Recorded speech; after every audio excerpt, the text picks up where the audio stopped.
এবার মজার একটা কথা আল্লাহ পুরুষকে বলছে, হে পুরুষরা শোনো, কোন নারী যদি তোমাদের ঘরে এমন হয়, আল্লাহ বলছে কোন নারী যদি তোমাদের ঘরে এমন হয় যে উচ্চ কণ্ঠে কথা বলে না, পর পুরুষের সাথে কথা বলে না, ঘরেই অবস্থান করে, বেপর্দা বের হয় না, ঠিক মতো নামাজ আদায় করে, যাকাত দেয়, আল্লাহ রসুলের আনুগত্য করে, খোদার কসম কোরআনে আল্লাহ বলছে, হে পুরুষগণ মনে রেখো, এমন নারীর দ্বারা আমি আল্লাহ তোমাদের পুরা ঘর ফ্যামিলি পবিত্র করে দেব।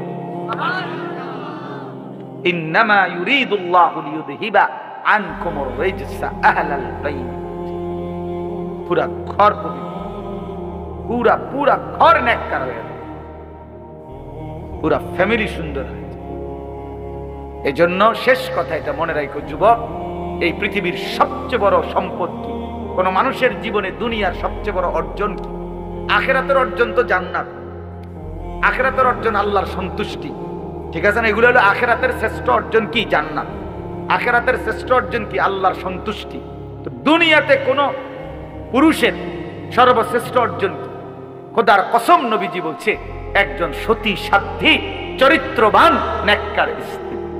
100 কোটি টাকা না, হাজার লক্ষ মিলিয়ন বিলিয়ন ডলার, 100 তলা ভবন, 50টা 100টা গাড়ি, সারা পৃথিবীর অনেক জমি জায়গা, অনেক বাড়ি, অনেক বাজার, অনেক ব্যবসা, অনেক টাকা পয়সার চাইতে একজন পুরুষের জীবনের সবচেয়ে বড় অর্জন, উপার্জন তার একজন পবিত্র স্ত্রী, হালাল স্ত্রী, নেককার বিবি, চরিত্রবান বিবি। আল মারআতু সালিহা, সালিহা, আল্লাহ নবী সাল্লাল্লাহু আলাইহি সাল্লাম বলেছেন। এজন্য বেহায়া নারী, বেপর্দা নারী কোন পুরুষের জন্য, কোন ঘরের জন্য, কোন সমাজের জন্য লানত, অভিশাপ, অভিশাপ, অভিশাপ। ওই ঘর জাহান্নামের আগুন, ওই পুরুষের জিন্দেগি জাহান্নামের আগুন, ওই ফ্যামিলির জিন্দেগি জাহান্নামের আগুন, যে ঘরের নারী অসৎ, চরিত্রহীন, পরকীয়ায় আসক্ত, বেপর্দা, বেহায়া। আল্লাহ তাআলা আমাদেরকে হেফাজত করেন। তাহলে মোট কি কথা হলো? শেষ 1 নাম্বার কথা হলো এটা, যে মৃত্যু আমাদেরকে প্রতিনিয়ত আসতেছে, আসবে, আর মৃত্যু এসে আমাদের জীবনের সব স্পন্দন স্তব্ধ করে। এটা আমি প্রথম বলছিলাম কিনা? 2 নাম্বার কথা হলো, আমরা ইমানদার, আমরা মুসলমান, আমাদের আল্লাহ আছে, আমাদের রসুল আছে, আমাদের কোরআন আছে, আমাদের কিতাব আছে, আমাদের ধর্ম আছে। আমরা কেন নষ্ট হব? আমরা চরিত্রহীন হব কেন? আমরা নাফরমান হব কেন? কোরআনুল কারীমের মধ্যে আল্লাহ তাআলা বলছেন, আফা হাসিবতুম আন্নামা খালাকনাকুম আবাসান। আমার বান্দারা, তোমরা কি এই ভেবেছো যে আমি আল্লাহ তোমাদেরকে অনর্থক বানিয়েছি? কিভাবে ভাবলাম?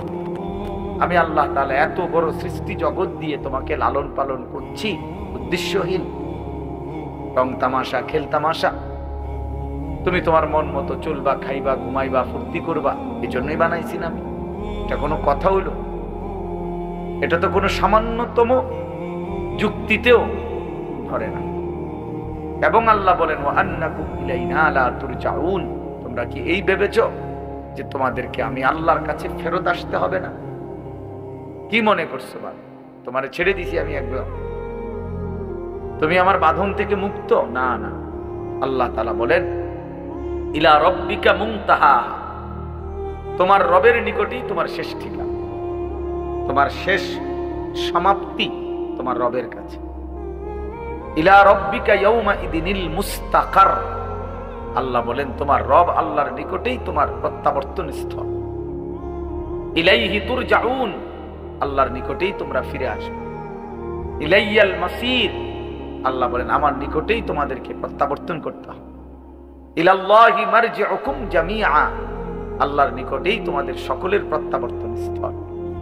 তুরাদ্দুনা ইলা আলিমিল গায়বি ওয়াশ শাহাদা, প্রকাশ্য এবং গোপন সব কিছু জানেন সেই মহান সত্তা আল্লাহর নিকটেই তোমাদেরকে ফেরত আনা হবে।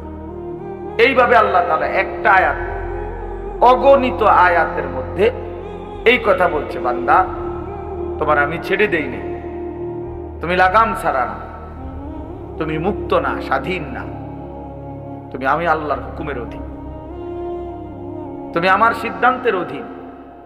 আমার ফয়সালা ছাড়া তোমার জিন্দেগির একটা হাত পাও, একটা নিঃশ্বাসও আসা যাওয়া করে না। আল্লাহর নবী সাল্লাল্লাহু আলাইহি সাল্লাম বলেছেন, মানুষের প্রতিটা নিঃশ্বাস ভিতরে ঢোকে, বের হয়, তো আল্লাহ তাআলার কাছ থেকে অনুমতি নিয়ে ঢোকে, অনুমতি নিয়ে বের হয়, আলাদা আলাদা। প্রত্যেকবারই আলাদা আলাদা অনুমতি নেয়, অনুমতি নিয়েই ঢোকে, অনুমতি নিয়েই বের হয়। তাহলে আমাদের একটি নিঃশ্বাস আমার আয়ত্তে না, আল্লাহ তাআলার হুকুমের অধীন, হুকুমের অধীন। এই জন্য কোরআন শরীফে আছে, মক্কাবাসী নবীজির কাছে জানতে চাইছে যে মুহাম্মদ বলো তো রূহ কি জিনিস। আমরা বলি না ওনার রূহের মাগফিরাত, ওনার রূহ চলে গেছে। এই রূহ কি কি চলে গেছে? গোশত পড়ে গেছে নাকি নাক পড়ে গেছে, না কান পড়ে গেছে, না আড্ডি পড়ে গেছে? কি হয়েছে?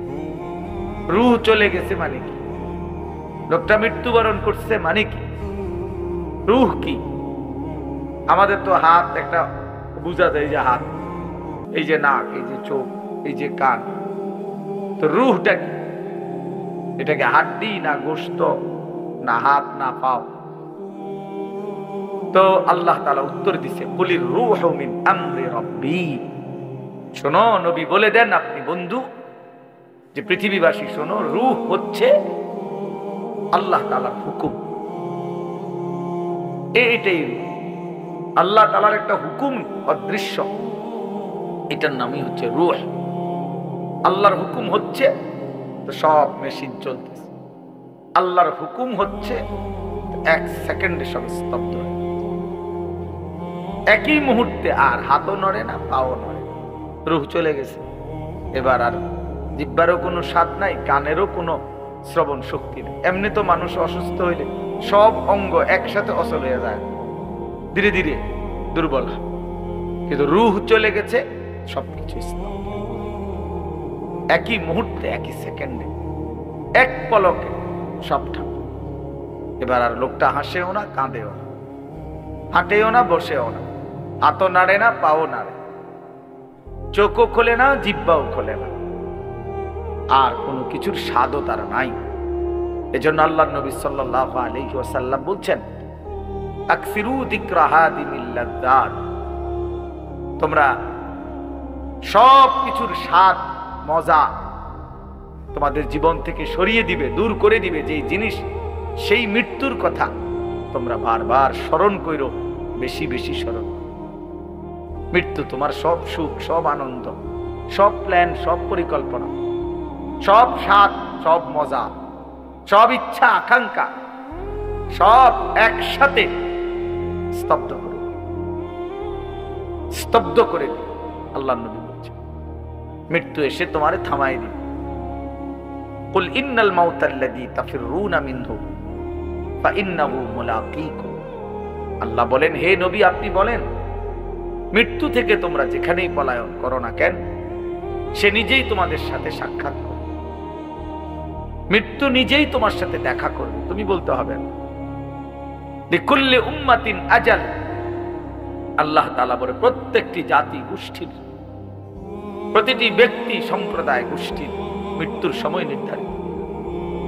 ফাইদা জাআ আজালুহু, যখনই মৃত্যুর সময় আসবে, লা ইস্তাখিরুনা সাআতাও ওয়া লা ইস্তাকদিমুন, এক সেকেন্ডও আর দেরি করবে না, আগেও আসবে না। এজন্য প্রিয় যুবক, মনে করো না তুমি বৃদ্ধ হবা না। অমিনকুম মান ইউতাওয়াফা মিন ক্বাবল, আল্লাহ বলেন আমি বহু লোককেই বৃদ্ধ অবস্থায় পৌঁছবার আগেই মৃত্যু দিয়ে থাকি। কোরআন শরীফের আয়াত, অমিনকুম মান ইউরাদ্দু ইলা আরযালিল উমর, আর অনেককেই আমি আল্লাহ তাআলা চূড়ান্ত বৃদ্ধ পর্যন্ত পৌঁছিয়ে দেব। সবাইকে আমি বৃদ্ধ বানাই না, জন্মিলে বুড়া হয় না, জন্মিলে মরিতে হয়, জন্মিলে মরিতে হয়, জন্মিলে বুড়া হইতে হয়, জন্মিলে বুড়া হইতে হয়, বুড়া হইবার আগেও মৃত্যু হয়, শিশু কিশোর নওজোয়ানেরও মৃত্যু হয়। ইন্না যারআ কাদ তুদরিকুল আহাতু ক্বাবলা আন ইয়াবলুগা। হযরত হাসান বসরি রাহমাতুল্লাহ আলাইহি বলছেন, হে যুবক মনে রেখো, অসংখ্য ফুল, অসংখ্য ফসল পাকবার আগে আগেই পরিপক্ক, পাকবার আগে, কাটবার আগে আগেই ঝরে যায়, ঝরে যায়।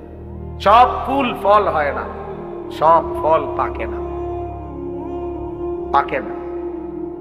যে পরিমাণ আমের মুকুল বাইর হয় ওই পরিমাণ আম হয়, এর আগেই অসংখ্য ফুল ঝরে যায়। যতগুলো আম ছোট ছোট হয় ততগুলো আম পাকা পর্যন্ত বড় হয়, পাকে অল্প কয়টা, ঝরেই যায় বেশি, ঝরে যায় বেশি।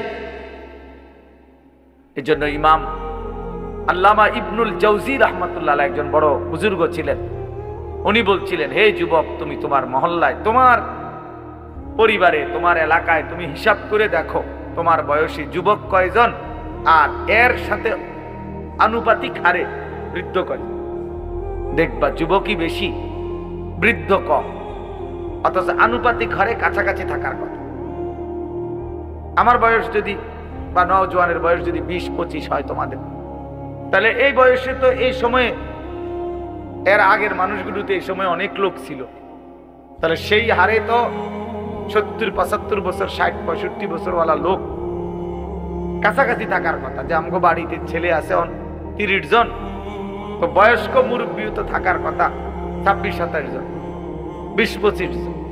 কিন্তু সবাই বলে যে হুজুর এই চাচাই আর শেষ মুরব্বী, আর এই খালাই আর শেষ মুরব্বী, আর নাই পুরা বাড়ি।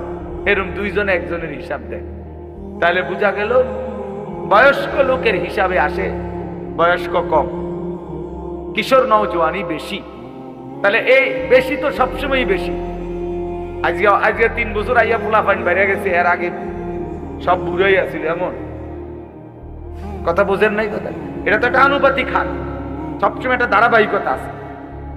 তাইলে এই হিসাবে যে পরিমাণ নওজোয়ান, কিশোর, যুবক একটা বাড়িতে, একটা মহল্লায়, একটা পাড়ায়, ওর কাছাকাছি থাকবার কথা বুড়া মানুষ, অথচ ওর কাছাকাছি না, অনেক ব্যবধান। জওয়ান যদি থাকে 30 জন, বুড়া নাই 3 জন। কেন? তার মানে অধিকাংশ যুবকই বৃদ্ধ হওয়ার আগে আগেই কবরে চলে যায়। এটাই উনি বুঝাইছেন, যে তুমি দেখলেই বুঝবা, খোলা চোখেই এটার প্রমাণ। এটা এই জন্য হযরত ওমর রাদিয়াল্লাহু তাআলা আনহু বলতেন, কুল্লা ইয়াউমিন ইউকালু মাতা ফুলান মাতা ফুলান ওয়ালা বুদ্দা মিন ইয়াউমিন ইউকালু মাতা ওমর। হযরত ওমর রাদিয়াল্লাহু তাআলা আনহু বলতেন যে প্রতিদিন ঘোষণা হয় আজ অমুকের মৃত্যু হলো, আজ অমুকের মৃত্যু হলো। তিনি বলেন নিশ্চিত একদিন ঘোষণা হবে আজ ওমরের মৃত্যু হলো, আজ ওমরের মৃত্যু হলো। হযরত ওমর রাদিয়াল্লাহু তাআলা আনহু আমরা কিতাবে পড়ছি 10.5 বছর তিনি মুসলমানদের খলিফা ছিলেন, বাদশাহ ছিলেন। তো এই 10.5 বছর উনি একজন লোক, ওনার চাকরি দিয়ে রাখছিলেন, একজন লোকের দায়িত্ব ছিল যিনি ওনার সাথে থাকতো। আর কিছুক্ষণ পর পর শুধু তার চাকরি ছিল একটা কাম, যে ওনাকে শুধু ওমরকে মৃত্যুর কথা স্মরণ করাই দিত। এর দূরে কাম ছিল, একটু পর পর ওমর তোমাকে মরতে হবে, তোমাকে এই পৃথিবী ছেড়ে চলে যেতে হবে, এই কথাইটা মনে করায়, এই কথা মনে করায়। হ্যাঁ, এক বুজুর্গ বলছেন যে জানাজার লাশের সামনে দাঁড়িয়ে তুমি একবার হলে ভাইবো যে এর পরের লাশ হয়তো তোমার জানাজা, পরের লাশ। এই আমার ড্রাইভার যে আবু বকর ভাই হয় বলতেছে, ওরা আপন মামা মামি পরশুদিন সকালবেলা খেতে গেছে, শরীয়তপুর মাদারীপুর বাড়ি। তো ক্ষেতের পাশে আপনার কারেন্টের লাইন কেমনে মনে গোপনে লাগাইছে, যে খেয়াল করছে না। দুজন একসাথে খেতে যাইতেছিল, আপন মামা মামি, বয়স্ক মানুষ, কাজের জন্যই যাইতেছে খেতে। দুইজনেই কারেন্টের শর্ট করে একসাথে মারা গেছে, একসাথে, স্বামী স্ত্রী। আজকে জানাজা হয়েছে, কি আশ্চর্য! গত সপ্তাহে ও সহ আমরা যশোর যাব, তার ওখানে থাকমু কোথায়, মানে রুম ঠিক হইছে। আমরা পদ্মার পারে, ওই নিজেই বলছে হুজুর এখানে মাহফিলে আজকে না খাই, পদ্মার পারে ইলিশ মাছ দিয়ে ভাত খাবো। ঠিক আছে, আমরা অসুবিধা না, আমরা তো এদিক দিয়ে যাবো পদ্মা। এই সব প্ল্যান প্রোগ্রাম। গাড়িতে উঠছে, গাড়ি চালাইতেছে, কিছু দূরে মাথায় খবর আসছে যে হের শাশুড়ি মারা গেছে, তো আবার ফিরে চলে গেছে। তাহলে মানুষ ভাবে এক, ফায়সালা হয় ভিন্ন, ফায়সালা ভিন্ন হয়, মৃত্যু এসে থামায় দেয়। এজন্য এই রাত গভীরে আমাদের এটা ভাবা উচিত। এই নীরবে একজন হলে একজন, আমি আগেই বলছি, শ্রোতা কোনো সমস্যা না, কম না বেশি এটা কোনো, তারার মাহফিলে লোক হইছে, তারার মাহফিলে লোক হইছে না, না লোক হইলেই কি না হইলেই কি, এটা কোনো বিষয় না। 10,000 মানুষ হইলে সফল, 10 জন হইলে ব্যর্থ, এমন কথা কোরআন সুন্নায় নাই। মূল বিষয় হলো ফিকির, মূল বিষয় হলো পরিবর্তন, মূল বিষয় হলো সংশোধন, মূল বিষয় হলো আমার বিবেক জাগা, আমার অনুভূতি জাগলো কিনা, আমার ভিতরে কোনো অনুভূতি আসলো কিনা, আমি আসলে কিছু ভাবলাম কিনা। আল্লাহ তাআলা বহুভাবে ফাতাবিরু ইয়া উলিল আলবাব, এই যে কোরআন শরীফ আছে দোস্ত, আল্লাহ বারবার বলছে কথা, এটা কোরআন শরীফের কত জায়গায় আছে, হে বিবেকবান ফাতাবিরু, উপদেশ গ্রহণ করো, ফিকির করো। আল্লাহ বলছে সবক নাও বান্দা, উপদেশ গ্রহণ করো বান্দা।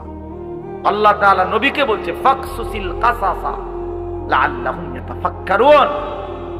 আল্লাহ বলছে বন্ধু, অবিশ্বাসী, নাফরমান, পাপী পেছনের যেই মানুষগুলোকে আমি আল্লাহ শাস্তি দিয়েছি, আযাব দিয়েছি, ফিরাউনকে, নমরুদকে, শাদ্দাদকে, কারুনকে, নূহ নবীর, লূত আলাইহিস সালামের, হুদ আলাইহিস সালামের জাতিকে, এরকম কত জাতি আমি আল্লাহ ধ্বংস করে দিছি, কত ব্যক্তিকে আমি আল্লাহ ধ্বংস করে দিছি।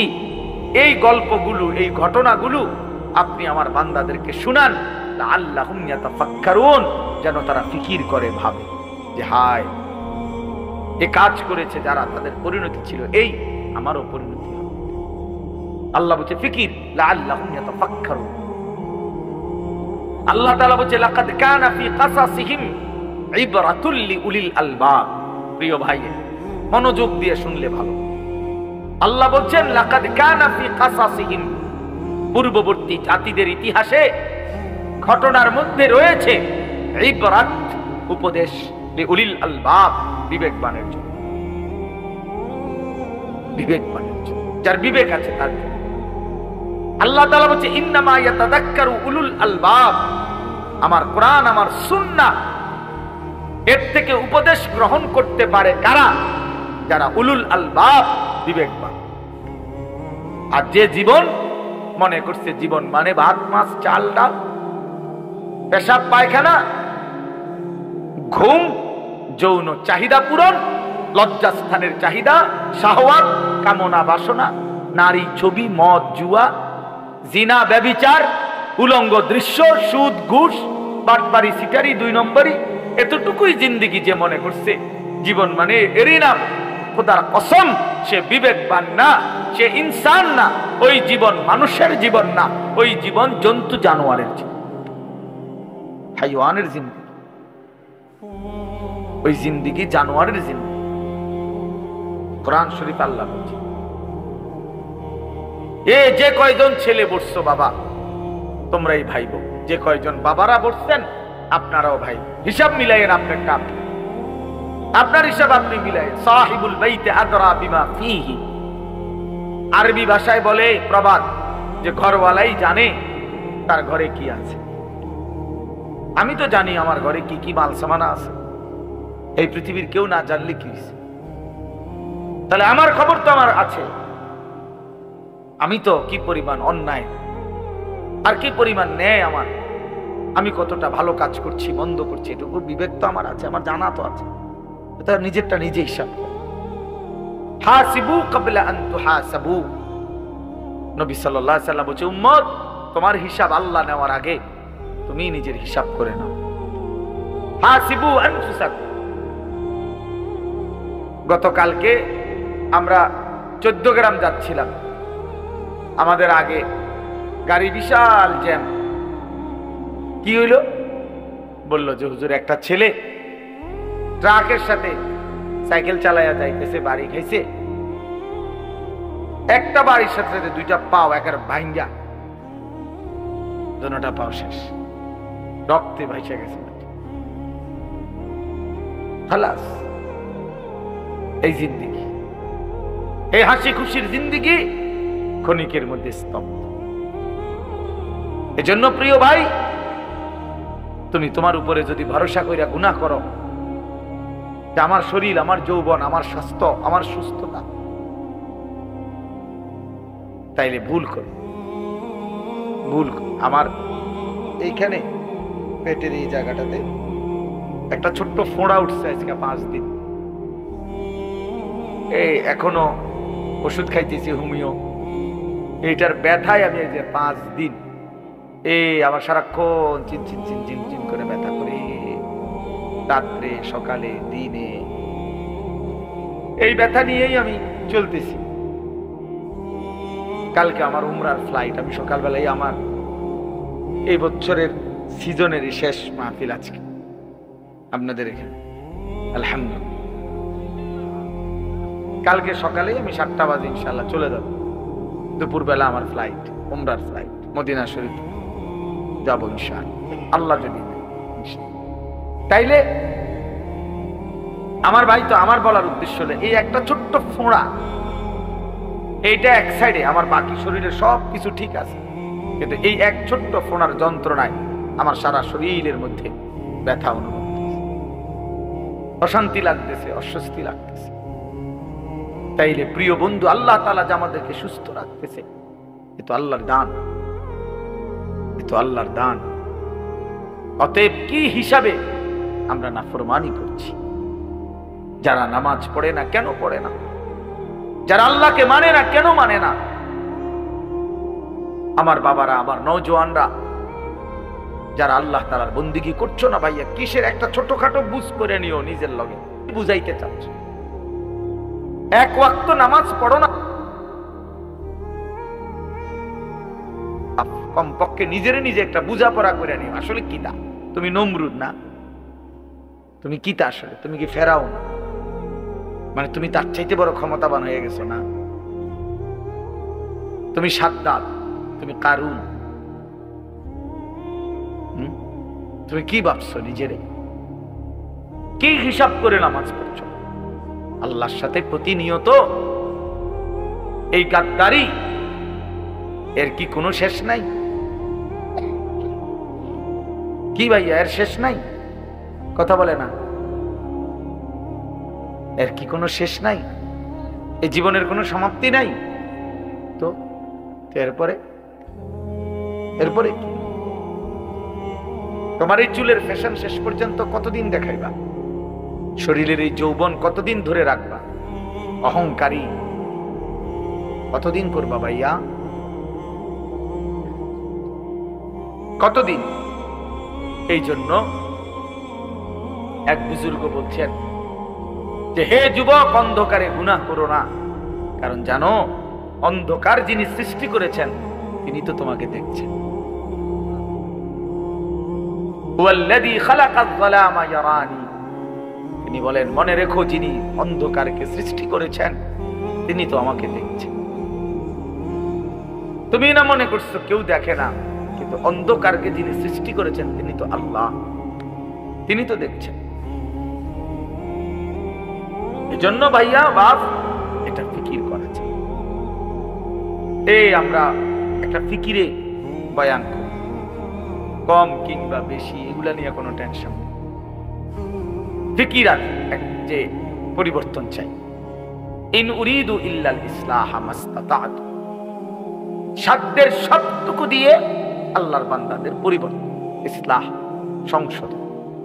এজন্য আজকে আমি অনুরোধ করলাম, আমরা দিল থেকে দোয়া করব, আল্লাহ যদি নেয়, আল্লাহ যদি হায়াতে বাঁচায়, হয়তো মালিক যদি তৌফিক দেয়, তা আগামীকাল আমি মদিনা শরীফ থাকব ইনশাআল্লাহ। আল্লাহ নেই,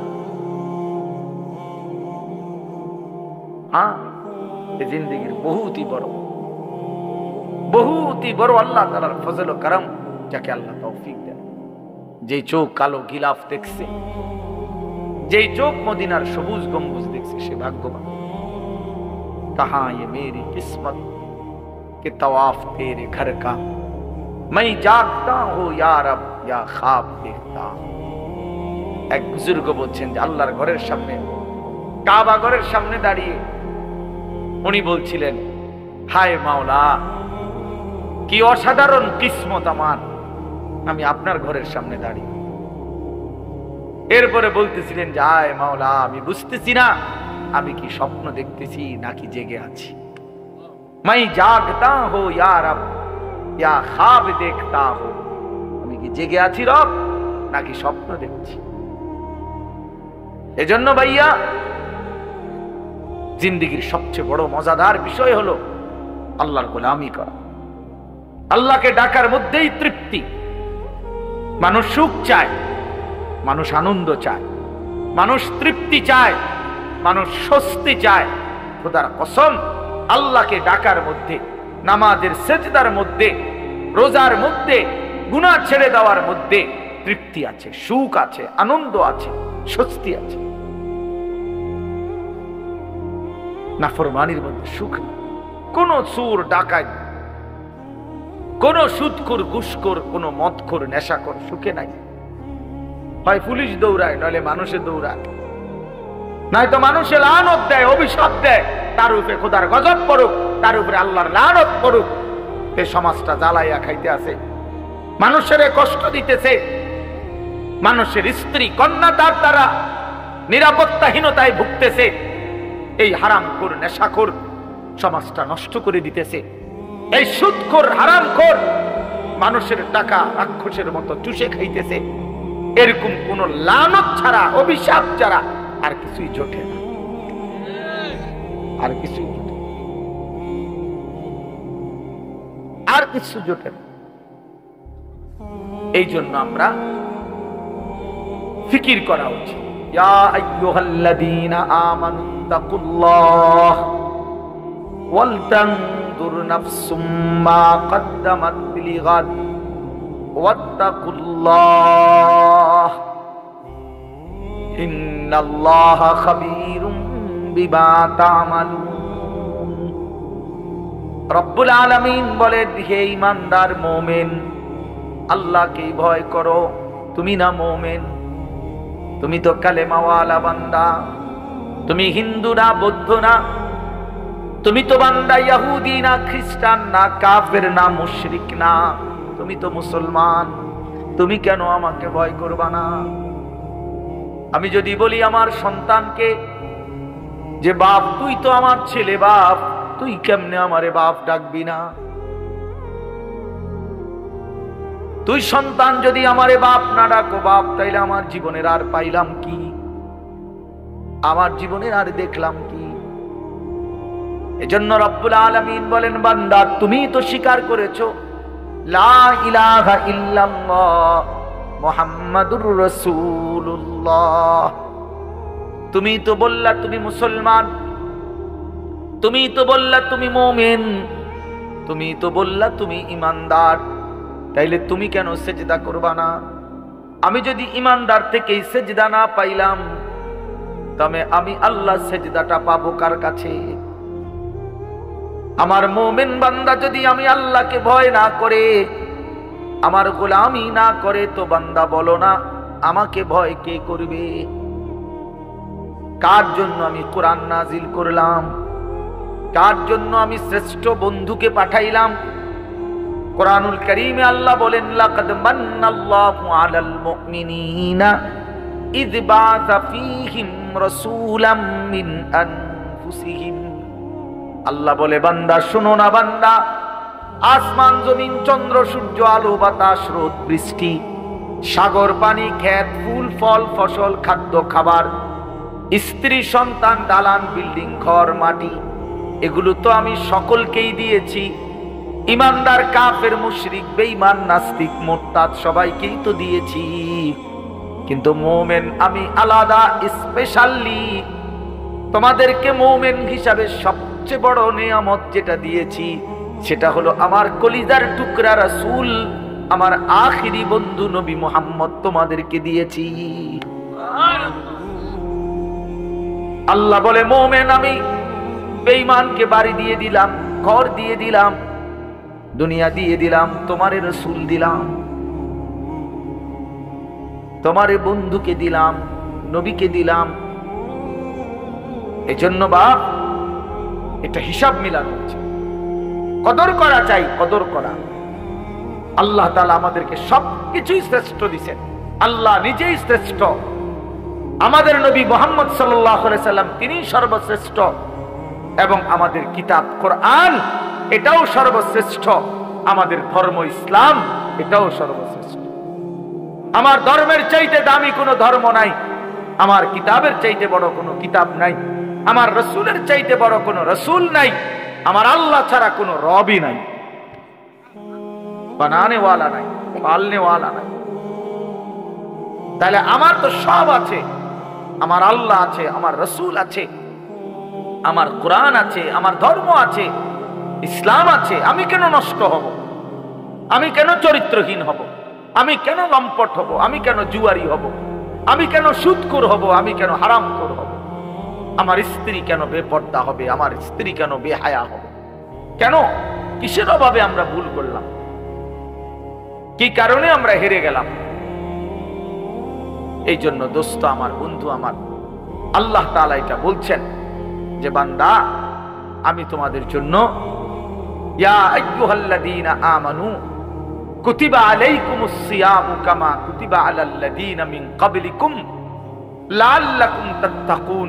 আল্লাহ বলে বান্দা সারা বছর আমি তোমাকে ডাকছি, আমার গুনাহ ছেড়ে দাও, আমার নাফরমানি ছেড়ে দাও, তাকওয়া অবলম্বন করো।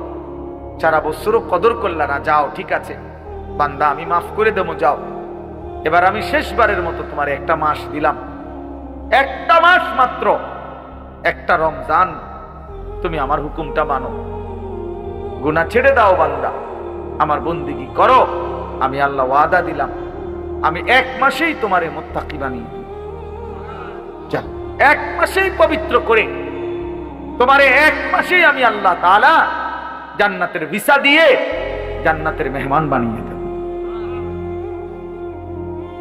এরপরও যেই নাফরমান কদর করবে না তার কপালে জুতার বাড়ি ছাড়া, ভিসার বাড়ি ছাড়া আর কিচ্ছু, আর কিচ্ছু। এই জন্য আল্লাহ নবী সাল্লাল্লাহু আলাইহি সাল্লাম বলেন ওই ব্যক্তি বেইজ্জত হোক, রাগিমা আনফু রাজুলিন, ওই ব্যক্তির আল্লাহ তারে অপমান করুক, বেইজ্জতি করুক, যে রমজানের মতো মাস পেল কিন্তু গুনাহ মাফ করাইল না, গুনাহ মাফ করাইল না। নবীজি লানত দিছে তারে, যা তোরে আল্লাহ বেইজ্জতি করুক, তোর চেহারা মলিন হোক, তোর চেহারা ধুলি ধূসরিত হোক। এত বড় রমজান পেয়েও যারা কদর করলো, কদর করলো না। এই জন্য রমজান আমাদের সামনে, রমজান আমাদের সামনে, মাহে রমজান আমাদের সামনে, বড় মুবারক মাস, শ্রেষ্ঠতম মাস, জীবন গঠনের মাস, আখিরাত অর্জনের মাস, নাজাতের মাস, নিজের জীবন সাজাইবার মাস, মাহে রমজান। আমি অনুরোধ করলাম রাত গভীরে, আজকে দিল থেকে আমি আপনাদের সবাইকে, ছেলেরা বাবা তোমাদেরকে, তোমরা ভাইয়া ঘুরে দাঁড়াও, ফিরে আসো ভাইয়া, মাহে রমজান তোমাদেরকে ডাকছে। আল্লাহর নবী সাল্লাল্লাহু আলাইহি সাল্লাম বলছেন রমজানের চাঁদ যখন ওঠে তখন আল্লাহর একজন ফেরেশতা সারা পৃথিবীব্যাপী ডাকতে থাকে, ইয়া বাগিয়াল খাইরি আকবিল, হে কল্যাণ কাজের আগ্রহীরা এগিয়ে আসো, আসো কল্যাণের কাজ শুরু করো, ইবাদত শুরু করো। প্রতি সেকেন্ড আজকে এই রমজান তোমাদের আল্লাহ হীরামণি মুক্তা বানায় দিবে। আসো সেজদা দাও, ইফতার করো, সাহারি খাও, রোজা রাখো, তারাবি পড়ো 20 রাকাত, শেষ দশক ইতিকাফ করো, শবে কদর তালাশ করো, একবার জিকির করো, একবার তেলাওয়াত করো, একবার দোয়া করো, একবার কান্নাকাটি করো, একবার আল্লাহর ঘরে তাওয়াফ করো, জিয়ারত করো, ঘুরো, ছোট মালিকের কাছে ছুটাছুটি করো। আল্লাহ, রমজান রমজান রমজান, কত বান্দারে আপনি কত দিকে মাফ করতেছেন, আমারও মাফ করে দেন, আমারও মাফ। মান সামা রমাদানা ঈমানান ওয়া ইহতিসাবা গুফিরা লাহু মা তাকাদ্দামা মিন যামবি।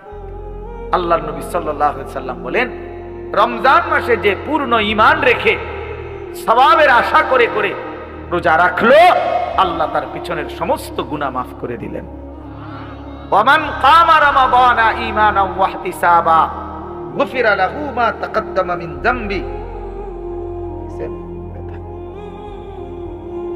ওয়ামান কামা রমাদানা ঈমানান ওয়া ইহতিসাবা গুফিরা লাহু মা তাকাদ্দামা মিন যামবি। আল্লাহর নবী সাল্লাল্লাহু আলাইহি সাল্লাম বলেন, রমজান মাসে যে রাত্রিবেলা 20 রাকাত পূর্ণ তারাবি পড়লো, রাত্রি জাগরণ করলো, তাহাজ্জুদ পড়লো, তারাবি পড়লো, সেহরি খাইলো, দোয়া করলো, কান্নাকাটি করলো, রাত্রটা লম্বা ইবাদতে কাটাইয়া দিল, খোদার কসম আল্লাহর নবী বলেন, আল্লাহ তার পিছনের সব গুনাহ মাফ করে দিল। তাহলে দিনে রোজা রাখলো, পিছনের সব গুনাহ মাফ। রাতে জেগে থেকে আল্লাহর ইবাদত, একবার তারাবি, একবার ইশা, একবার সাহারি খাইলো, একবার তাহাজ্জুদ পড়লো, রাত্রি গভীর পর্যন্ত আল্লাহর কাছে দোয়া করতে থাকলো। আল্লাহ বলেন, পিছনে নবী বলেন, দিনেও পিছনের গুনাহ মাফ, রাতেও পিছনের গুনাহ মাফ। তার রইল কি? এই বান্দা জান্নাতি হবে না তো কে জান্নাত? কে জান্নাত? আল্লাহর নবী সাল্লাল্লাহু আলাইহি ওয়াসাল্লাম বলেন, কুল্লু আমালি ইবনি আদম লাহু ইল্লা সিয়াম। প্রত্যেক আমল বান্দা করে থাকে নিজের জন্য, অর্থাৎ নিজের আখিরাত, নিজের নেকির আশায়, নিজের জান্নাতের আশায়, ইল্লা সিয়াম। আল্লাহ পাক নবীজি বলছেন, বান্দা শুধুমাত্র রোজা রাখে শুধুই আল্লাহ তাআলার মহব্বতের আশায়, আল্লাহর সন্তুষ্টির আশায়। এখানে মূলত বাস্তবিক অর্থেই রোজাই একমাত্র বিধান, যেই বিধানে মানুষকে ফাঁকি দেওয়ার একদম সহজ সুবিধা।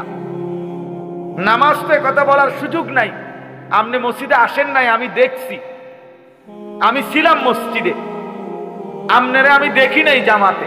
আপনি যদি কোন আমি এই মাত্র জামাতে নামাজ পড়ছি, তো আপনি এটা মিথ্যুক না? কথা বোঝেন নাই আপনি? আমি তো আপনি অন্যান্য ইবাদত লুকানোর সুযোগ কম, কিন্তু রোজা এমন এক ইবাদত যে ইচ্ছা করলে আমি লুকাইতে পারি। মানে আমি গোপনে খাইয়া আইসা আমি যদি বলি আমি রোজাদার, কোনো অসুবিধা নাই, লোকে বিশ্বাস করবো হ্যাঁ রোজাদার এবারটা, কারণ এটা তো আলগা কোনো সিমটম নাই, আলাদা কোনো চিহ্ন আসেনি যে এটা বুঝানোর যে রোজা রাখলে এবার একটা হাত খুইয়া পড়ে অথবা নাক এক সাইডে চলে যায়, এরকম কিছু আসেনি। তাহলে এটা তো আলাদা বুঝাইবার কোনো চিহ্ন নাই, শুধুই আল্লাহর প্রতি বিশ্বাস, আল্লাহর প্রতি ঈমান, এটাই একমাত্র রোজা রাখতে তাকে কি করে উৎসাহিত করে। মানে মানুষের তো সে ধোঁকা দিতে পারে, কিন্তু নামাজ তো না পড়া বলবো কেমন, হজ না করে কইব কেমন আমি হাজি সাহেব, উমরা না করে কেমনে কইব আমি আল্লাহর ঘরে গেছি, কোরআন শরীফ না পড়া কেমনে কইব যে আমি কোরআন শরীফ খতম করছি। আমনে চাই পড়া হুনান চাই কত, আপনি কোরআন শরীফ তো পড়তে নে পারেন না, আপনি কেমনে খতম করছেন? ধরা খাইবেন না আপনি? এই সব আমল লুকানোর সুযোগ কম, কিন্তু রোজা লুকানো যায়। আমি খাইয়া আইসা কইলাম আমি রোজাদার, তাহলে কারো বুঝার কোনো উপায় নাই। তাহলে যেখানে আড়াল করার সুযোগ আছে, তারপরেও যেই বান্দা আল্লাহর মহব্বতে রোজা রাখে, তো আল্লাহ তাআলা বলে ইল্লা সিয়াম। কাজেই রোজা শুধুই বান্দা যখন রাখে আমার জন্যই রাখে, লোক দেখানোর জন্য না। নামাজের মধ্যে বান্দার হইতে পারে লোক দেখানো, কাউরে দেখাইবার লেগে নামাজ পড়ছে, হজ করছে হয়তো মানুষকে দেখানোর জন্য, গ্রামে যাতে এখন হাজি সাহেব বলে, দান করছে লোকে যেন দানশীল বলে। কিন্তু রোজা বান্দা মানুষে দেখানোর জন্য রাখে না, শুধুই আমার জন্য রাখে। এই জন্য আল্লাহ বলেন আমি নিজেই রোজার বিনিময় আমার নিজ কুদরতি হাতে দিতে থাকি। এই জন্য রমজানের নেকি আল্লাহ দেয়, রোজার মাসে নেকিগুলো দেয় কে? আল্লাহ নিজের হাতে। এই ডান কাদের ফেরেশতাকে আল্লাহ বলে দেয়, এই মাসে তুমি লিখবা না, আমি লিখবো। আমি সারা মাস ফেরেশতা তুমি লিখছো, এই মাসে আমি লিখব, আমার কুদরতি হাতে লিখব। এবার বলেন আল্লাহ কত বড়, আর আল্লাহ দিলে দিবে কত বড়। হ্যাঁ, যিনি যত বড় তিনি বড় বললেও তো তত বড়। মেম্বারে যদি কয় যে একটা বড় মাছ, তাইলেও তো 5-7 কেজি। চেয়ারম্যান বললে বড় মাছ, বুঝতে হবে এটা 12, 14, 18 কেজি। যে যেমন বড় তার মুখের বড়ও তো অত বড়। বলছে আমি দেব, সেই দেওয়াটা কেমন দেওয়া দেব, কেমন দেওয়া দেব। এই জন্য আমরা মাহে রমজান, আমার শায়েখ আল্লামা মুফতি মুশতাকুর নবী সাহেব বলে, মাহে রমজানের প্রতি ঘন্টা, মিনিট, সেকেন্ড হীরামণি মুক্তা, হীরামণি। আমি বলছিলাম এবার হুজুরে কিছুদিন আগে, আমি এবছর আবার হজে যাব ইনশাআল্লাহ, আমার বিবি আমার সাথে হজে যাবে। তো আমি বলছিলাম হুজুর রমজানের উমরাটা এবার না যাই, হজে যাব যেহেতু। এমন চোখ রাঙায় মাওলানা বলেন কি মালিকের ঘরে যাবেন না? এটা বলতে পারলেন? আমি না না না হুজুর থামো, যাব। মানে এটা এক ভালোবাসার ব্যাপার, মহব্বতের ব্যাপার। এই জন্য বন্ধু আমার, দোস্ত আমার, আল্লাহর জন্য হয়ে থাকা জিন্দিগিটা আল্লাহর জন্য বানানো, এতে করে লোকেও মহব্বত করে, আল্লাহ তাআলাও ভালোবাসে, আল্লাহও ভালোবাসে। আল্লাহ বলে জমিনে আমি সব সময় এমন বান্দা চাই, ইউহিব্বুহুম ওয়া ইউহিব্বুনা। কোরআন শরীফ আল্লাহ, আমার জমিনে এমন একদল বান্দা আমি রাখবই, সর্বদাই এমন কিছু মানুষ আমি জমিনে রাখবই যারা আমাকে ভালোবাসে, আমি যাদেরকে ভালোবাসি। জমিন থেকে বান্দা বলবে আল্লাহ আমি আপনাকে ভালোবাসি, আল্লাহ আরশ আজিম থেকে বলবে বান্দা আমিও তোকে ভালোবাসি। বাহ, हम यहां से तुम वहां से, दोनों जानिब से इशारा। আমি নিচ থেকে তিনি উপর থেকে, দুই দিক থেকে ইশারা। জমিনওয়ালা আসমানওয়ালারে ভালোবাসে, আসমানওয়ালা জমিনওয়ালারে ভালোবাসে, দুই দিক থেকে ভালোবাসা পূর্ণ। তো এজন্য এক মুমিনের ভালোবাসা মাহে রমজান, এক মুমিনের অপেক্ষা মাহে রমজান, এক মুমিনের স্বপ্ন মাহে রমজান, এক মুমিনের আখিরাতের পরিকল্পনা মাহে রমজান। মাহে রমজান, রমজান মানে অন্য কিছু কার কাছে? আখিরাতের ভাবনা যারা আছে। আর জিন্দিগি মানে হুদা ভাত তরকারি। আর যে সমস্ত মহিলার জীবন মানে শুধুমাত্র শাড়ি গহনা, 3 পিস, নতুন জুতা, নতুন জামা, ওই অপদার্থদের জন্য মাহে রমজান কিছুই না। বেড়ি মনে করে রমজান আইছে, নতুন জুতা কিনবে, নতুন শাড়ি, নতুন গহনা। আল্লাহর ফেরেশতা ডাকে, ও ইমানদার নারী, আল্লাহ রহমত দিতেছে গো, এদিকে আও, নাজাত দিবে আল্লাহ, আসো রমজান, মাগফিরাত দিবে। নাফরমান নারী, অসভ্য নারী, বেপর্দা বেহায়া নারী আল্লাহরে ডাকে, প্রত্যাখ্যান করে ফেরেশতারে বলে যা বেটা, তোদের রহমত মাগফিরাত নাজাত এটি তোদেরটাই তোদের আল্লাহর কাছে দিয়া দে। আমার দরকার জুতা, আমি জুতা কিনতে যাই। আমার শাড়ি দরকার, আমার গহনা দরকার, আমার দরকার 3 পিস, আমি রহমত দিয়ে কিটা করব, আমি মাগফিরাত দিয়া করবো কি? আমার দরকার হলো জুতা। এই জন্য পুরাটা রমজান হাইটা হাইটা জুতা কিনে, শাড়ি কিনে, গহনা, সারা বছরও কিনে।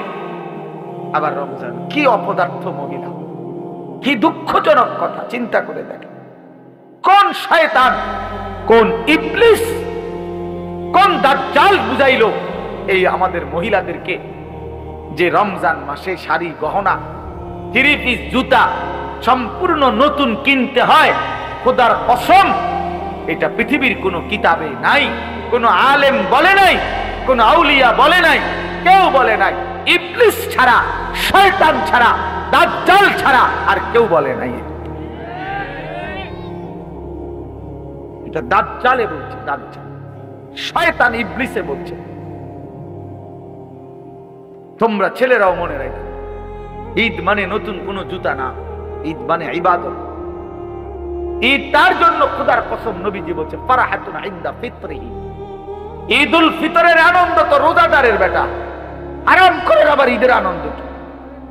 সুদখোরের কোনো ঈদ নাই, ঘুষখোরের কোনো ঈদ নাই, মদখোর, নেশাখোর, কুট্টাখোর, বাবাখোর, ডাইলখোর, হারামখোর, ইয়াবাখোর, এই সমস্ত অসভ্যের কোনো ঈদ নাই।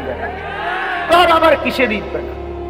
হ্যাঁ, বেহায়া নারী, বেপর্দা নারী রাস্তার পুরুষকে হাইটা হাইটা নিজের শরীর দেখাইছে, নাটক, সিনেমা, নর্তকীর নাচ গান দেখছে টেলিভিশনে, এমন অসভ্য নারীর কোনো ঈদ নাই। তোর আবার কিসের ঈদ বেটি? তুই ঈদ দিয়া করবা কি? তুমি তো সারা বছরে বেড়াই দেওয়া, তুই সারা বছরই তো বাজারে আড়ো, তোমার আবার ঈদ কি? তোমার জুতা নতুন কিনতো মানুষের জুতা কিনছে না, মানুষের কি আটটা খালি পায়ে নিয়ে আনে, মানুষের আর কাম নাই, সারা সবাই তোমার জুতার দিকে চাই থাকবো, ব্যাগ কল জুতা কিনছে বলি, 3 দিন লাগাইয়া জুতা কিনছে, 3 মার্কেট ঘুরিয়া মাথার ঘাম পায়ে ফালাইয়া এক জোড়া জুতা চয়েস করছে। আহ বেওকুফ, আহা রমজান, আহারি রহমত মাগফিরাত না যান। আমার শায়েখ বলে, হায় মুসলমান, হীরামণি মুক্তা ফেলে দিয়ে মাটির ঢিলা নিলাম, মাটির ঢিলা। রমজান ছিল হীরা মণি মুক্তা। রমজানের 1-1 ঘন্টা আল্লাহরে ডাকলে 70 গুণ গুণা নেকি হইতো, জীবনটা সুন্দর হইতো। করলাটা কি? হীরা মণি মুক্তা ফেলে দিলা, মাটির কতটি ঢিলা নিলা, মাটির ঢিলা নিলা। এক জোড়া জুতা বাবা কি এটা? একটা শার্ট কি? তুমি আর কোনোদিন শার্ট গাও দাও নাই? তুমি আর কখনো প্যান্ট পরো নাই? তোমার আর কখনো জুতা পরো নাই? আল্লাহর দেওয়া এত বড় রমজান, আল্লাহকে ডাকার।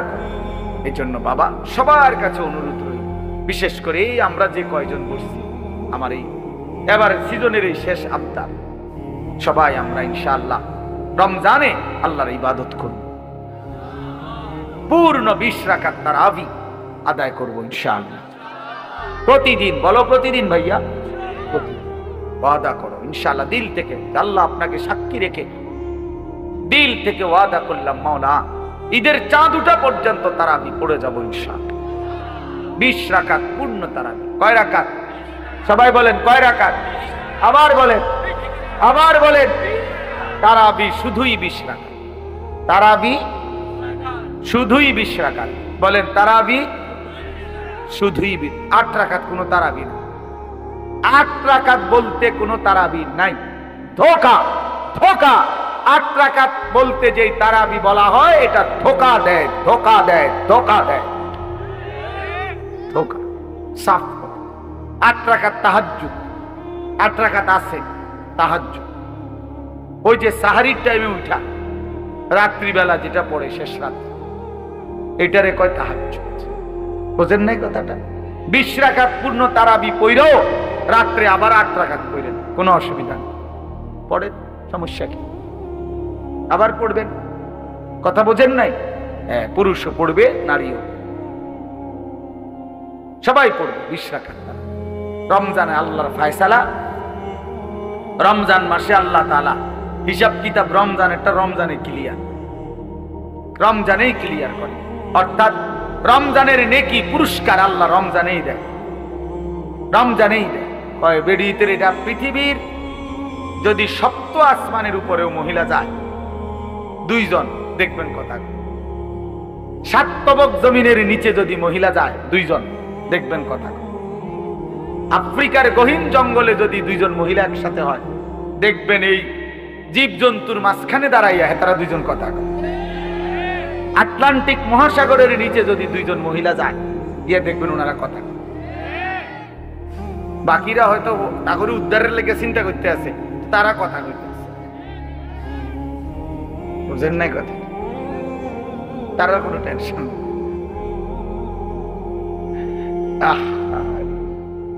হায় হায়, এই এক আশ্চর্য। যেখানে যায়, যেখানে দেখো ডেকজি মাঝতে কথা কয়, ভাত রাঁধতে কথা কয়, তরকারি কুটতে কথা কয়, অটোওয়ালার লগে কথা কয়, সিনজিওয়ালার লগে কথা কয়, শুধু কথা, শুধু কথা, শুধু শুধু কথা। শুধু কথা। কোরআনুল কারীমে আল্লাহ তাআলা বলছে ফালা তাখদানা বিল কওল ফায়াতমাআল্লাযী ফি কলবিহি মারাদ। শ্রোতা আসছে এখন ওয়াজ শুনতে, আমাদের শ্রোতা আসছে নতুন একজন, এই জন্য আবার আমরা প্রথম থেকে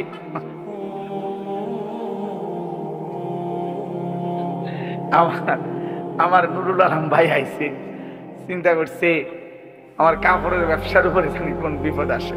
সে তো কোম্পানিগঞ্জের বিখ্যাত কাপড় ব্যবসায়ী, আল্লাহ কবুল করে নেন।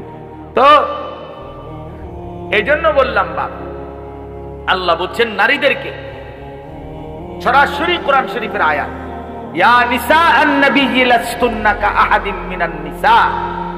আল্লাহ বলছে হে ঈমানদার নারী, নবীর স্ত্রীগণ, তোমরা ঈমানদার নারী, তোমরা মুমিন মহিলা, মুসলমান নারী, খোদার কসম কোরআন শরীফের আয়াত, আল্লাহ বলছে তোমরা লাস্তুন্না কাআহাদিম মিনান নিসা, তোমরা ঈমানদার নারীগণ অন্যান্য মহিলাদের মতো নও। তাহলে তোমাদের দায়িত্ব কি? আল্লাহ বলছে ফালা তাখদানা বিল কওল ফায়াতমাআল্লাযী ফি কলবিহি মারাদ। তোমরা কোনোভাবেই নরম সুরে, মোলায়েম সুরে, মিষ্টি কণ্ঠে কোন পর পুরুষের সাথে কথা বলো না। খোদার কসম, এটা কোরআন শরীফ। কেন? ফায়াতমাআল্লাযী ফি কলবিহি মারাদ। আল্লাহ বলে তাহলে যেই পুরুষগুলো অন্তরের মধ্যে লোভ আছে, কামনা বাসনা আছে, তো তারা তোমার ব্যাপারে লোভ করবে, আকর্ষণ করবে, মন্দ খারাপ চিন্তা ভাবনা। বেটির কথা যদি হয় এত সুন্দর, বেটি জানি কেরম সুন্দর, হ্যাঁ আমরা বললে বলবে হুজুর আর খারাপ চিন্তা না, খারাপ চিন্তা না, খারাপ চিন্তা আপনাকে সতর্ক করা, আপনাকে কি করা? সতর্ক। আল্লাহ নিষেধ করছে ওয়াকুলনা কওলাম মারুফা। এরপরে আল্লাহ বলছে হে নারীগণ, কথা বলবা কদ্দুর, ঠিক প্রয়োজন যদ্দুর। কদ্দুর উনার জিজ্ঞাসা করছে বাড়িতে আছে কিনা উনি, তো উত্তর দেওয়ার দরকার কেউ নাই, পুরুষ ঠিক আছে।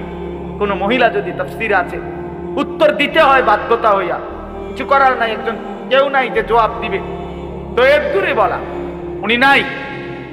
এবং এমন আওয়াজ কথা বলতে হবে, এরকম আওয়াজে ঝাঁঝালো কণ্ঠে, যেন বাইরের থেকে বুঝো বাপ রে বাপ, কিন্তু বেডিনি ওইটা কথা তো মনে যেন ফিচার বাড়িয়ে না, ফিচার বাড়িয়ে না। আল্লাহ বলছে ওই বেটা হয়তো চা দোকানে বদনাম করব, তার বউয়ের কথা বাপরে বাপ, মনে হয় যেন খরখরাই না, মানে আওয়াজ। তো মানুষ বদনাম করবে, আল্লাহ তাআলা ওই নারীর ইজ্জত বাড়াবে, আল্লাহ নেকি দেবে, খোদার কসম নেকি দেবে। আপনি কোন সময় আইছেন, আহারে একটু আগে আইলেন না, এরকম জানলে তো আমি একটু কইলাম হলে রাখলাম হলে এবারে আয় হারি, আপনি কইবেন না, আপনি আইবেন, ইরিনি কথা, আপনার এত কথা নিজে গেছে, তো আপনি এই সমস্ত ফাঁকনা আলাপ করেন কিনতেন। পণ্ডিত আপনার বেটি বলছে এগুলো কথা কইতে, এত কথা কইতে, আপনি বলবেন শুধু বেটা নাই, এটা না কইবেন, বুঝেন নাই কথা? হ্যাঁ, আল্লাহ বলছে ওয়াকুলনা কওলাম মারুফা। নারী তুমি শুধু প্রয়োজনীয় কথাটুকুই বলো, এর বেশি না। ওয়াকারনা ফি বুয়ুতিকুন্না, ঘরেই অবস্থান করো। ওয়ালা তাবাররাজনা তাবাররুজাল জাহিলিয়াতিল উলা, বেহায়া বেপর্দা নারী হয়ে ঘরের বাইরে বের হয়েও না। যদি একান্ত প্রয়োজনে বের হতেই হয়, শতভাগ পর্দা করে বের হও। ওয়া আকিমনাস সালাহ, 5 ওয়াক্ত নামাজ আদায় করো। ওয়া আতিনাজ যাকাত, হিসাব করে যাকাত আদায় করো। ওয়া আতিইনাল্লাহ ওয়া রাসূলা, আল্লাহ রাসূলের আনুগত্য করো। এবার মজার একটা কথা আল্লাহ পুরুষকে বলছে, হে পুরুষরা শোনো, কোন নারী যদি তোমাদের ঘরে এমন হয়, আল্লাহ বলছে কোন নারী যদি তোমাদের ঘরে এমন হয় যে উচ্চ কণ্ঠে কথা বলে না, পর পুরুষের সাথে কথা বলে না, ঘরেই অবস্থান করে, বেপর্দা বের হয় না, ঠিক মতো নামাজ আদায় করে, যাকাত দেয়, আল্লাহ রাসূলের আনুগত্য করে, খোদার কসম কোরআনে আল্লাহ বলছে হে পুরুষগণ, মনে রেখো এমন নারীর দ্বারা আমি আল্লাহ তোমাদের পুরা ঘর ফ্যামিলি পবিত্র করে দেব। ইন্নামা ইউরিদুল্লাহু লিইউযহিবা আনকুমুর রিজসা আহলাল বাইত। পুরা ঘর পবিত্র, পুরা পুরা ঘর নেককার হয়ে যাবে, পুরা ফ্যামিলি সুন্দর হয়ে যাবে। এজন্য শেষ কথা এটা মনে রাখো যুবক, এই পৃথিবীর সবচেয়ে বড় সম্পত্তি কোন মানুষের জীবনে, দুনিয়ার সবচেয়ে বড় অর্জন কি? আখিরাতের অর্জন তো জান্নাত, আখিরাতের অর্জন আল্লাহর সন্তুষ্টি, ঠিক আছে না? এগুলো হলো আখিরাতের শ্রেষ্ঠ অর্জন কি? জান্নাত। আখিরাতের শ্রেষ্ঠ অর্জন কি? আল্লাহর সন্তুষ্টি। তো দুনিয়াতে কোন পুরুষের সর্বশ্রেষ্ঠ অর্জন কি? খোদার কসম নবীজি বলছে, একজন সতী সাধ্বী চরিত্রবান নেককার স্ত্রী।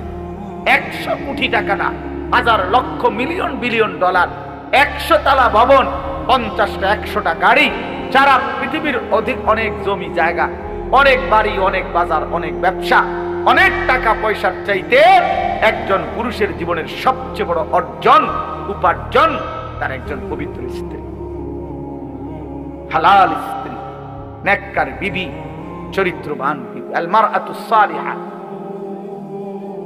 সালিহা, আল্লাহর নবী সাল্লাল্লাহু আলাইহি সাল্লাম বলেছেন। এজন্য বেহায়া নারী, বেপর্দা নারী কোন পুরুষের জন্য, কোন ঘরের জন্য, কোন সমাজের জন্য লানত, অভিশাপ, অভিশাপ, অভিশাপ। ওই ঘর জাহান্নামের আগুন, ওই পুরুষের জিন্দেগি জাহান্নামের আগুন, ওই ফ্যামিলির জিন্দেগি জাহান্নামের আগুন, যে ঘরের নারী অসৎ, চরিত্রহীন, পরকীয়ায় আসক্ত, বেপর্দা, বেহায়া। আল্লাহ তাআলা আমাদেরকে হেফাজত করেন। তাহলে মোট কি কথা হলো শেষ? 1 নাম্বার কথা হলো এটা যে মৃত্যু আমাদেরকে প্রতিনিয়ত আসতেছে, আসবে, আর মৃত্যু এসে আমাদের জীবনের সব স্পন্দন স্তব্ধ করে দিবে। এটা আমি প্রথম বলছিলাম কিনা? 2 নাম্বার কথা হলো আমরা ইমানদার, আমরা মুসলমান, আমাদের আল্লাহ আছে, আমাদের রাসূল আছে, আমাদের কোরআন আছে, আমাদের কিতাব আছে, আমাদের ধর্ম আছে। আমরা কেন নষ্ট হব? আমরা চরিত্রহীন হব কেন? আমরা নাফরমান হব কেন? অতএব আমাদের উচিত আল্লাহকে ডাকা। সর্বশেষ কথা হলো আমাদের সামনে মাহে রমজান, রমজান আমাদের সামনে দেখা যায়, রমজানের গ্রান শোনা যায়। অতএব রমজানকে সামনে রেখে আমাদের জীবন গুনাহ থেকে পবিত্র হয়ে আল্লাহর ইবাদত, ইফতার, সাহরি, রোজা, তারাবি, ইতিকাফ, শবে কদর, জিকির, তেলাওয়াত, দান, সাদাকা, আল্লাহর বন্দেগীর মধ্যে কাটাইবার চেষ্টা করা মুমিনের উচিত। ফলাফল কি? ফলাফল হলো আল্লাহ বলছে, 1টা মাস যত্ন কইরো বান্দা আমার কথা, আমার হুকুম মাইনো, 1 মাসেই লাআল্লাকুম তাত্তাকুন, আমি মুত্তাকি বানিয়ে দেব, জান্নাতি বানিয়ে দেব। এজন্য ইনশাআল্লাহ আমরা প্রত্যেকে আজকে দোয়া করি। আমি সবার কাছে আগে দোয়া চাই, আল্লাহ তাআলা আমাদের সবাইকে কবুল করে নেন। আমিও এগুলা যার দরকার উনি জানিয়ে নেবেন, সবাই জানতে চাইছে, একটা কাগজ দিয়ে দিলেই হলো। যার মাসালা দরকার সে জেনে নিবে মাসালা। এনে কি এই প্রশ্নটা সবাই মনে করেন তো না, এটা সবার মতো উপযোগী কোনো প্রশ্ন না। যিনি দরকার আপনারটা আপনি জেনে নিবেন, ঠিক আছে? তাহলে আমরা প্রত্যেকে ইনশাআল্লাহ এই ফিকির করা যায় আমাদের মধ্যে, এটা আমরা মাহে রমজানকে কদর করি, দিল থেকে দোয়া করি আল্লাহ যেন আমাদের প্রত্যেককে রমজান পর্যন্ত পৌঁছিয়ে দেয়।